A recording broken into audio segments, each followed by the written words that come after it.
After 200 episodes, what are the key learnings that made me radically more effective, and hopefully you as well? That's this week on the Badass Agile podcast.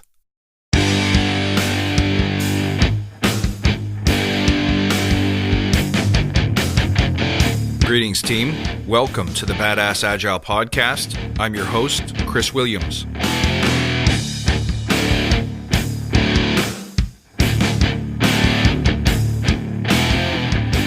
Well, hey friends, welcome.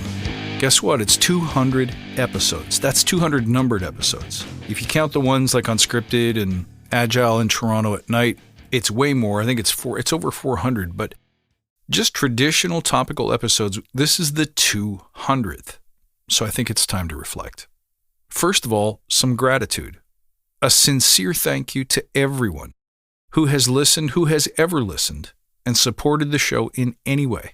A thanks as well to all who have become members of the Forge or any of my online experiences, webinars, or classes and supported me across multiple platforms, products, experiences, and experiments.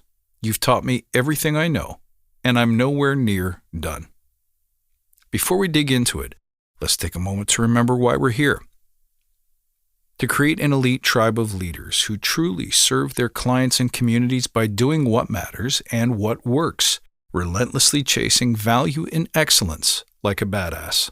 There's so many resources out there about what you need to do to be agile, but we're focused on who you need to become in order to lead teams. So let's hammer down those fundamentals to create a truly unique and powerful force in this industry. And remember, if this helps you, do me this favor, tell your friends. All right, so I've even got the original microphone set up from the first episodes. I'm using something called a Rode NTK, which is like a mid-low level tube microphone that served me well. It was one of my first big microphone investments back in 2003, and it's still kicking. And hey, you're supposed to heat these things up every once in a while. Give the tubes a workout. And I'm recording directly to something called a Tascam DR40, which is like a handheld, almost like a reporter's microphone. And it records straight to SD card, no special juices or sounds or anything. And then I'll probably mix it the same way I mixed those original tones just to give you a nostalgic feel. I even thought about going back to the very first Badass Agile theme song, which some of you may remember, but then I thought, nah, I like the existing one too much.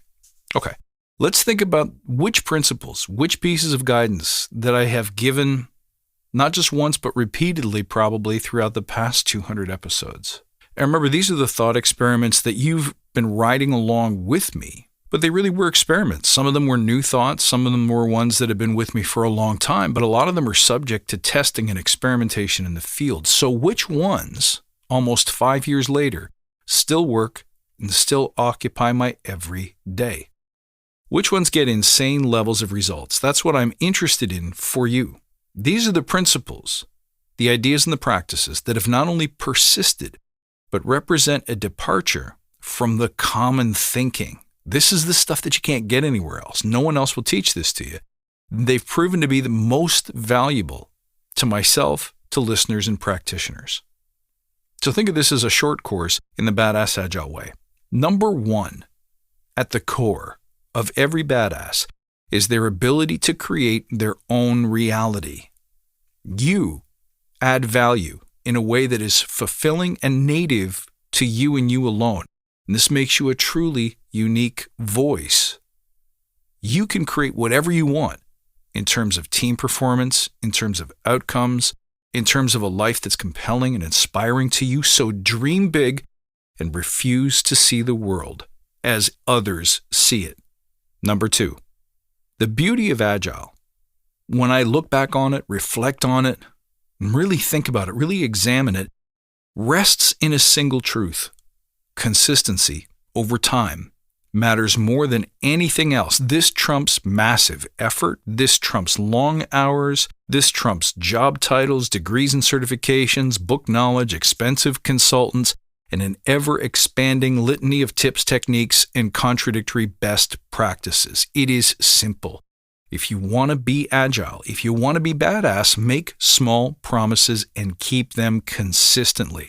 The smaller the promise, the better, as a matter of fact, because they're easier to keep, and the more consistent, the better, because that's how you build trust, reputation, and it's how you build true velocity. Number 3, love it or hate it, toughness still matters. Nobody in this world, folks, can hand you safety. You have to claim it for yourself. How do you do that? By persisting through difficult times, by ignoring haters, by being immune to the effects of rejection, and by having laser-like focus for just a few minutes every day. See number 2 above.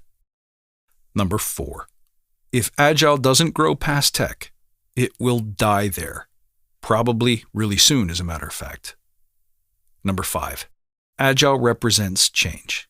And if you can't understand human beings, how they react to change, if you can't see the meaning, the truth behind their actions and reactions, what they say and what they do, and effectively influence them to support and contribute to the change, then none of this will work. So your number 1 job becomes understanding and appreciating people and influencing them to move in a coordinated way towards a common target. Number 6, Agile, Scrum, Kanban, Lean, all of those are chalk line frameworks. So dogmatic application and or rejection of new and different thinking is as fatal in work as it is in politics or religion or anywhere else. How you apply these so-called processes to problems or teams will never be the same way twice. Do you get that? There is no formula. There is no script. So admit that you are almost always wrong and know basically nothing, and you will have graduated to master coach. Number 7, everything you know about Agile is already in The Empire Strikes Back. Rewatch the middle section about twice a year, and you'll be really okay. Specifically, the words "that is why you fail" is everything. Number 8, if Agile doesn't free us from the tyranny of long days and nights, especially right up when we get to release day, then we have learned nothing, and we deserve to have it all burned down and be forced to start over again.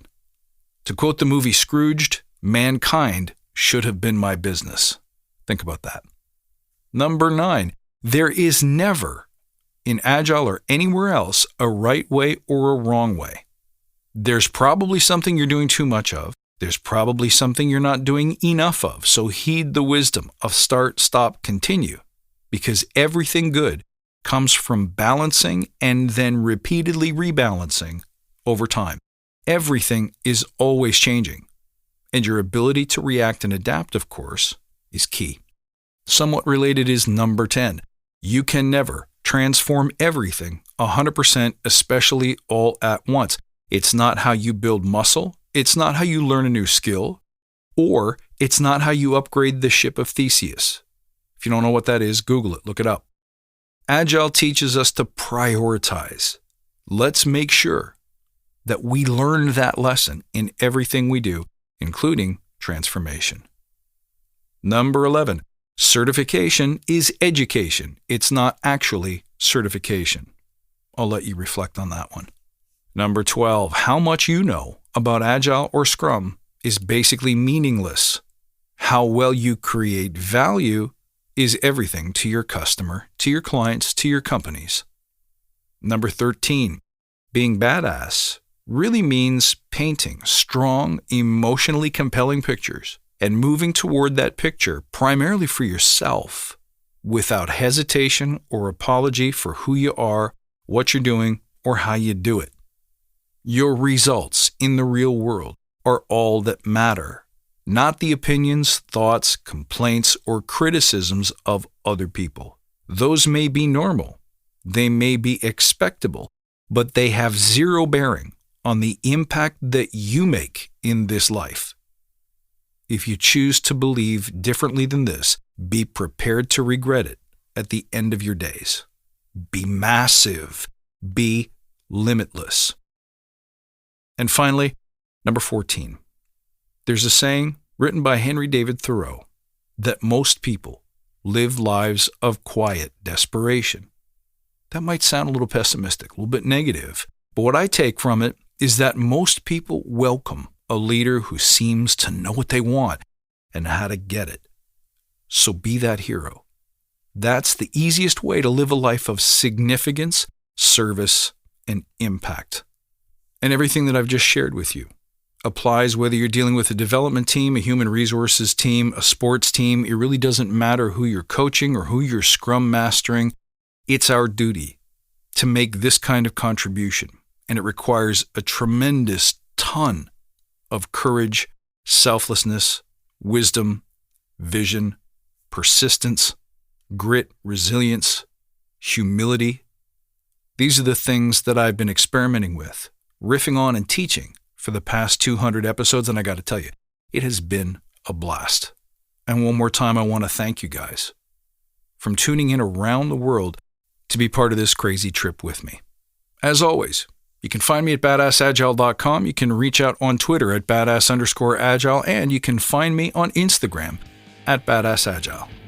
I look forward to seeing you for episode 201, and until then, my friends, stay badass.